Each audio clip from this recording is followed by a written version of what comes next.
The voice of Nepal kid season 4 को प्रसारण सँगसँगै भोइसको टिमले the voice of Nepal season 7 को पनि डिजिटल अडिसन ओपन गरिसकेको छ। The voice of Nepal season 7 को पनि डिजिटल अडिसन खोलिसकेका छौं।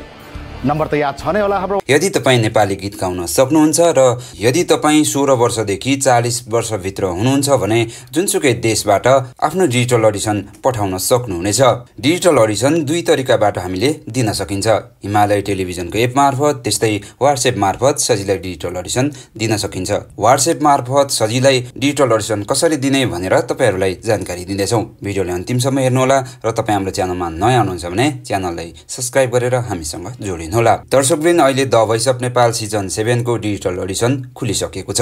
यदि तपाई पनि डिजिटल अडिसन दिन चाहनुहुन्छ भने हामीले व्हाट्सएप मार्फत कसरी डिजिटल अडिसन दिन सकिन्छ यस बारेमा तपाईहरुलाई सिकाउन गइरहेका छौं। सबैभन्दा पहिले तपाईहरुले 1 देखि 2 मिनेटसम्मको भिडियो तयार गरेर राख्नु होला। यदि तपाईले व्हाट्सएप मार्फत नै रेकर्डिङ गरेर पठाउन चाहनुहुन्छ भने त्यसरी पनि पठाउन सकिन्छ।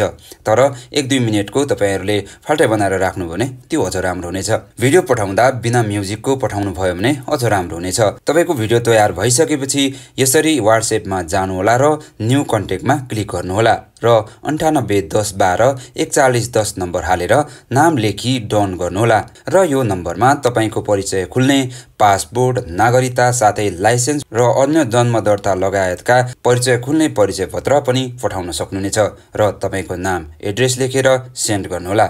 यदि तपाईलाई हिमालय एप मार्फत डिजिटल अडिसन कसरी दिन सकिन्छ होला भन्ने जान्न चाहनुहुन्छ भने हामी त्यसको बारेमा पनि अर्को भिडियो लिएर आउनेछौं। अन्य केही जानकारी लिन चाहनुहुन्छ भने हाम्रो फेसबुक मार्फत पनि हामीलाई सम्पर्क गर्न सक्नुहुनेछ।